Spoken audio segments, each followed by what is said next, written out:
hysteria is something that has happened throughout history, these cases of mass hysteria that mostly do happen to young women, adolescent girls.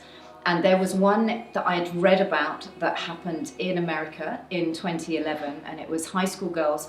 Just all of a sudden, a whole load of them started getting strange tics and convulsions and fainting, and nobody really knew why it was happening. And there were so many theories.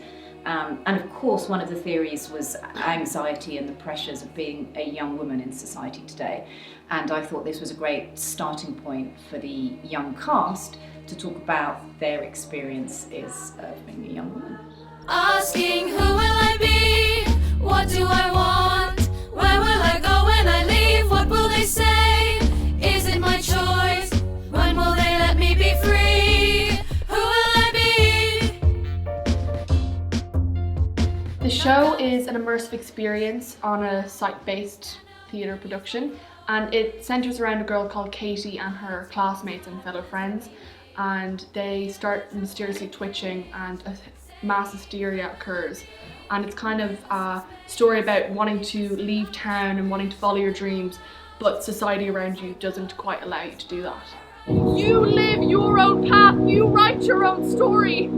You do not need to stay, you can leave town. You have been given so many more opportunities than we had, and we wish for you to enjoy them.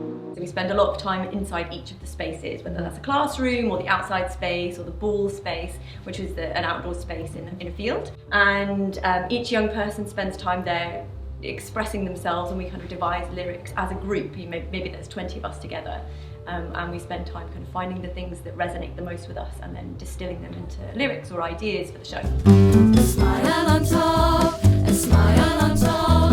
It seems to work in musicals, a smile on top. I think our roles as the town of Contendonshire, we sort of show how society's pressure on girls, and especially young girls, can create such problems, especially when we ignore it and things.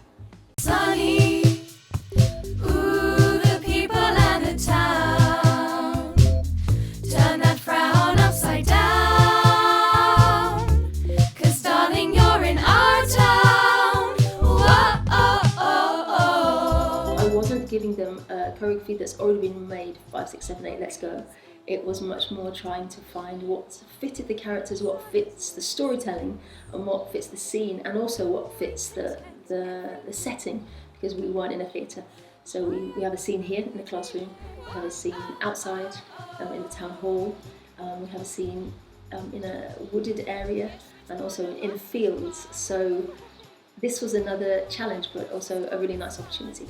Maybe it's okay that, maybe it's my next step, 'cause maybe it's my choice to have fun, mess about, be a child with no one telling me what to do. Yeah, the creatives were so lovely, they included our ideas, and they really helped to make us think deeply about our characters and why we are doing it, not just doing it, but the thought behind why we are doing something. And I think they've taught us a lot, outside the show Yeah, as well. definitely. Moving forward in life, we had a careers chat one night, and they give us a lot of tools to use, in auditions or in other shows. It's not just this show. Yeah, and I think it's so interesting because usually if you do a production where you're just given a script, you don't really have to think about it as much, but whereas we actually had to come up with our own characters and give them a backstory and why they would think this, and you very much put more time into it, which I think definitely develops the characters had a lot better. of creative freedom, and you could really tap into your own creativity and just let your imagination run wild. New beginning.